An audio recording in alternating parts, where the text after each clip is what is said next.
Ever wonder if hiding your goals actually harms your team? The $100 billion bet and the process haters. Imagine the chaotic energy of a garage startup, founders allergic to process. Yet, this very company exploded to a $100 billion valuation, not despite structure, but because of it. What if the secret to scaling from zero to global giant was a simple yet profound goal-setting framework? Miss this insight, and you risk your own exponential growth. Larry Page, Google's co-founder, famously championed a philosophy against rigid systems, viewing process as the enemy of agility. Then, in 1999, venture capitalist John Doerr arrived at Google's early, modest headquarters, delivering a gift: objectives and key results, or OKRs. You might think the process haters would reject it outright, but it resonated deeply. Doerr's simple, structured goal-setting method, defining what to achieve and how to measure it, intuitively made sense. It quickly became the indispensable blueprint that transformed Google's ambitious yet vague mission into actionable, measurable progress. This framework was the rocket fuel, propelling Google from a small ping-pong table startup to a global giant with a $100 billion market capitalization and beyond. 2. What matters and how to measure it. Welcome to Audiobook Bites, where we distill powerful ideas into digestible insights. Today, we're diving into John Doerr's essential guide, Measure What Matters, and uncovering the blueprint behind many of the world's most successful organizations: objectives and key results, or OKRs. The core of OKRs lies in two simple yet powerful components. First, the objective. This is your North Star, your grand aspiration. It articulates the what you want to achieve. As Doerr puts it, an objective, I explained, is simply what is to be achieved, no more and no less. By definition, objectives are significant, concrete, action-oriented, and ideally inspirational. Think big. Think transformative. This objective is your compass, pointing relentlessly towards your vision. But how do you know if you're actually getting there? That's where the key results come in. These define the how. They are the measurable milestones that tell you if you're making progress towards your objective. Effective key results are specific, time-bound, aggressive yet realistic, and crucially, verifiable with a number. As prize pupil Marissa Mayer famously declared, it's not a key result unless it has a number. This isn't about vague intentions, it's about quantifiable proof. Now, this isn't some new age management fad. The origin of OKRs takes us back to Intel in the 1970s, under the visionary leadership of Andy Grove.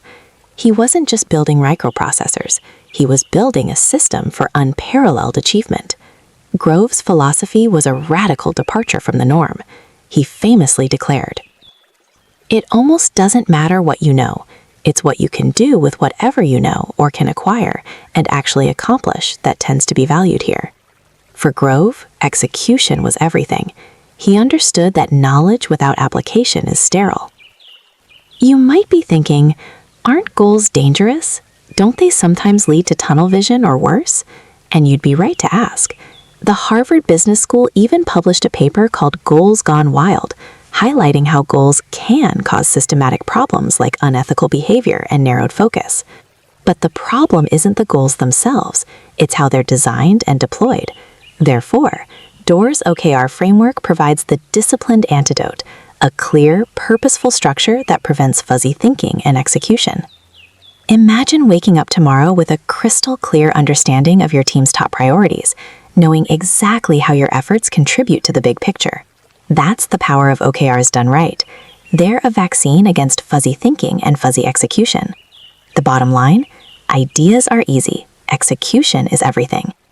If you want to transform your approach to goal setting and achieve what truly matters, make sure to subscribe to Audiobook Bites so you don't miss our deep dives into the strategies that drive high performance. Prioritizing and uniting teams. Welcome back to Audiobook Bites. Today, we're diving deeper into John Doerr's Measure What Matters exploring how OKRs transform organizational chaos into cohesive, high-performance teamwork. We're zeroing in on the first two of OKR's 4 superpowers: focusing your efforts and uniting your people. In a world teeming with distractions and competing demands, the first superpower is focus and commit to priorities.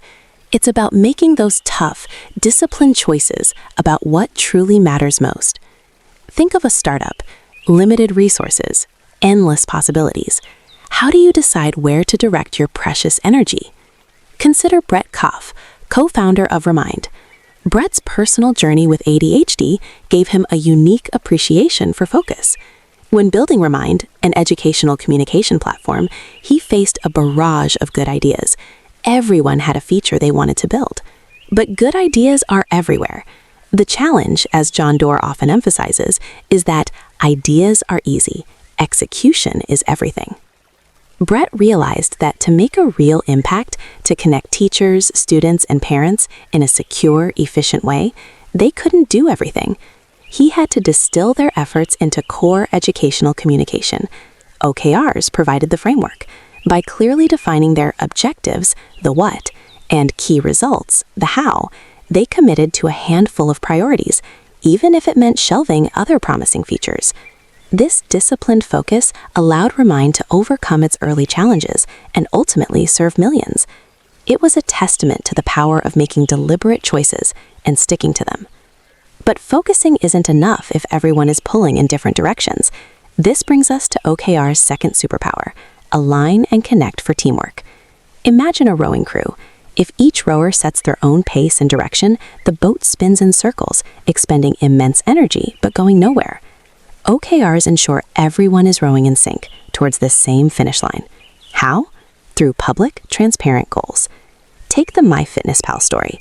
Co-founders Mike and Albert Lee built a wildly successful health and fitness app. But as the company scaled, they hit a wall. What Mike called unacknowledged dependencies began to appear. Their engineering team, for example, found itself caught between different product managers, each with their own priorities, leading to confusion and wasted effort. Sounds familiar, right? This is where transparency became a game changer. By making OKRs visible to everyone, from the CEO down to individual contributors, MyFitnessPal could clearly see where efforts were duplicating or conflicting. Teams could proactively identify cross-functional dependencies, ensuring that when one team committed to a key result, other teams knew exactly how their work supported it. This wasn't about micromanagement. It was about empowering everyone with a shared understanding of the company's strategic game plan. It cultivated an environment where colleagues could jump in to help, offer feedback, and collaborate effectively because they could see the direct impact on shared, transparent goals. The bottom line: OKRs provide a powerful antidote to organizational scatter, turning fuzzy thinking into concrete action and isolated efforts into cohesive, aligned performance. 4. Monitoring progress and daring to fail. Welcome back to Audiobook Bites, where we distill the wisdom of groundbreaking books. Today, we continue our journey through John Doerr's Measure What Matters, diving into how objectives and key results, or OKRs, provide the muscle for sustained achievement. It's not enough to set a vision. You need to know if you're actually moving forward. This brings us to OKR superpower number 3, track for accountability. Beyond merely stating your goals, OKRs mandate continuous monitoring of your progress with clear, verifiable data. This isn't about rigid, unforgiving judgment. It's about cultivating a culture where timely course correction is not just allowed, but expected. If something isn't working, you need to know fast so you can pivot. Picture the Gates Foundation, tackling some of the world's most devastating diseases. Their objectives are nothing short of monumental. They couldn't afford to merely hope for success. The foundation leveraged OKRs to track real-time data, like the Disability Adjusted Life Years metric, to measure the actual impact of their investments in micronutrients or vaccines. This allowed them to see, with undeniable clarity, which strategies were making a difference and which needed to be revised. It's not enough to think you know. As Andy Grove famously put it almost doesn't matter what you know. It's what you can do with whatever you know or can acquire and actually accomplish that tends to be valued here. The foundation's success in fighting malaria and polio wasn't just about good intentions. It was about rigorously tracking outcomes and adapting their approach when the data demanded it. But here's where the magic truly happens. Track for accountability doesn't just keep you on course, it also empowers you to dream bigger. This leads us to OKR superpower number 4, stretch for amazing. This is about embracing 10x thinking, setting goals that seem audacious, even seemingly impossible, pushing beyond incremental improvements to seek radical transformation. Think of Google Chrome. When Sundar Pichai's team launched the browser, their aspirational OKR was to reach 20 million 7-day active users, from 0. They didn't hit 100% that first year, but failing to reach that exact number wasn't seen as a defeat. Instead, the sheer ambition of the goal galvanized the team, forcing them to rethink distribution, marketing, and user experience. It compelled them to innovate in ways incremental goals never would have. The result? Chrome didn't just meet its eventual target, it became the world's most popular web browser. Similarly, YouTube set an audacious billion-hour goal for daily watch time, a 10x increase. This wasn't just a tough target, it was a mandate to redefine their entire platform. They knew they might not hit 100% on schedule, but the pursuit itself sparked infrastructure overhauls, new recommendation algorithms, and a focus on user satisfaction that transformed the company. Larry Page's insight perfectly captures the spirit. If you set a crazy ambitious goal and miss it, you'll still achieve something remarkable. The traditional corporate mindset often punishes goals that aren't fully met, leading to sandbagging where targets are deliberately set low. But OKRs, particularly aspirational ones, flip the script. Therefore, they create a safe space to fail, turning failure into invaluable learning and motivation for even greater feats. It's not about perfection, it's about relentless progress. The bottom line, OKRs aren't just about hitting targets. They're about building a system that continuously learns, adapts, and reaches for the extraordinary, transforming perceived failures into fuel for future transformative success.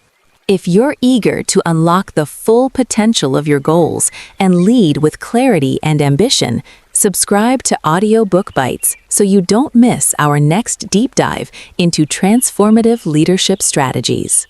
5. Conversations, feedback, and recognition, CFRs. OKRs are a brilliant framework, a North Star guiding your ship. But even the best map needs a skilled navigator and a motivated crew. That's where the human element comes in, and without it, even the clearest goals can run aground. Because here's the catch. Objectives and key results, powerful as they are still just what to achieve and how to measure it. They don't inherently foster the daily dialogue, the real-time adjustments, or the vital human connection that makes high performance sustainable. In fact, as the book reminds us, goals may cause systematic problems in organizations due to narrowed focus, unethical behavior, increased risk-taking, decreased cooperation, and decreased motivation. Use care when applying goals in your organization. Therefore, we need a human complement, a system that breathes life into the numbers. And that system is called continuous performance management, built on 3 pillars: conversations, feedback, and recognition, or CFRs. Imagine the old world, the dreaded annual performance review, months of anxiety, managers compiling stale data, employees feeling like a number, and then a single high-stakes meeting determining their fate. It was costly, exhausting, and often utterly demoralizing. Most HR leaders admit it barely moved the needle for business value. Adobe, the software giant, faced this very problem. Their annual reviews were a quagmire, leading to spikes in employee attrition every February, right after the reviews landed. They poured 80,000 manager hours into this broken process, the equivalent of nearly 40 full-time hires, with little to show for it. They needed a radical shift. So Adobe ditched the old system entirely and embraced CFRs. Conversations became ongoing, authentic dialogues between managers and contributors, not just about OKRs, but about growth, obstacles, and what truly excited or drained an employee. The agenda? It was the contributors' meeting, fostering a sense of ownership and open dialogue. Feedback transformed from a yearly judgment to a real-time, bi-directional exchange. Managers provided specific constructive input, but employees also offered upward feedback to their leaders, even peer-to-peer. This meant issues were addressed as they arose, not hoarded for a year. It was about improvement, not punishment. And recognition shifted from gold watches for longevity to timely, specific, peer-to-peer acknowledgement for actions and results. When a teammate did something remarkable, anyone could shout it out. This built a culture of gratitude, celebrating big wins and small efforts alike, making every contribution visible. Adobe's check-in system, powered by these CFRs, created an environment where employees felt valued and understood how their daily work connected to the company's bigger mission. The result? Employee engagement soared, and voluntary attrition dropped sharply. It proved that when you give people clarity, continuous support, and genuine appreciation, they thrive. The bottom line, OKRs tell you what to do, but CFRs ensure you can do it, empowering individuals and teams to reach their highest potential. It's about bringing the best human insights to our goals. If you want to transform how your team works, subscribe to Audiobook Bites so you don't miss our next deep dive into the art of execution. 6. OKRs, CFRs, and organizational culture. In the world of high-performance organizations, culture isn't just a soft backdrop. It's the very soil that allows success to blossom. John Doerr reveals how objectives and key results, or OKRs, act as catalysts for transformation, while conversations, feedback, and recognition, CFRs, nourish that culture, allowing both to truly thrive. Imagine OKRs as a clear, precise map.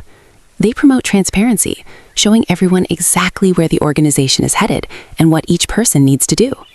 This clarity breeds accountability. But a map alone isn't enough, is it? That's where CFRs come in. They are the constant dialogue, the guiding hand, the appreciative nod that keeps everyone moving forward, feeding the values of trust and shared purpose. But here's the catch. OKRs can't just be implemented. They need the right cultural foundation. The Lumerus story is a stark reminder of this. They had OKRs on paper, dutifully recorded. But what was missing? Real engagement. Managers conveniently adjusted metrics, ticking boxes with genuine effort.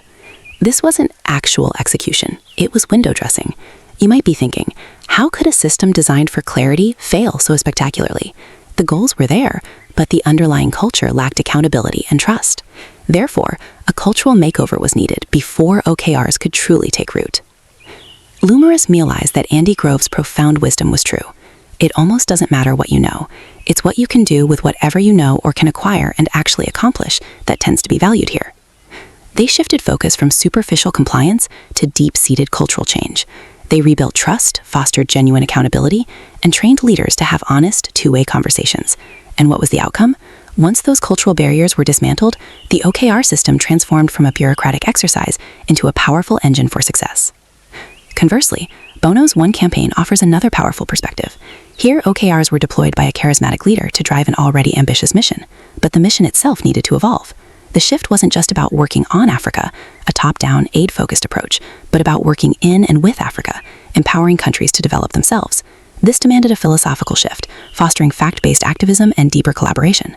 Bono's team leveraged OKRs to bring discipline and measurable results to their passionate vision. It forced them to pick their fights wisely, to articulate concrete steps for seemingly impossible goals like eradicating AIDS. It reinforced the notion that ideas are easy, execution is everything. Through transparency and shared purpose, OKRs helped unite diverse groups and transform a broad vision into targeted, impactful action. They became the framework that channeled passion into tangible change. What both Lumerus and One Campaign teach us is clear. OKRs and CFRs are not just management tools. They are powerful architects of culture. They demand transparency, cultivate trust, and align individual efforts with a shared purpose. They force us to confront our assumptions, adapt our strategies, and ultimately elevate our collective performance. The bottom line, a healthy culture is the fertile ground where ambitious goals, fueled by transparent OKRs and nourishing CFRs, can genuinely take root and flourish. If you want to unlock the full potential of your team and create a workplace where everyone truly matters, subscribe to Audiobook Bites so you don't miss our next deep dive into impactful strategies. 7. The transformative power of what matters and who it's not for. Imagine a launch pad, not for rockets to the moon, but for unprecedented growth and innovation right here on Earth. That's the core promise of Measure What Matters by John Doerr.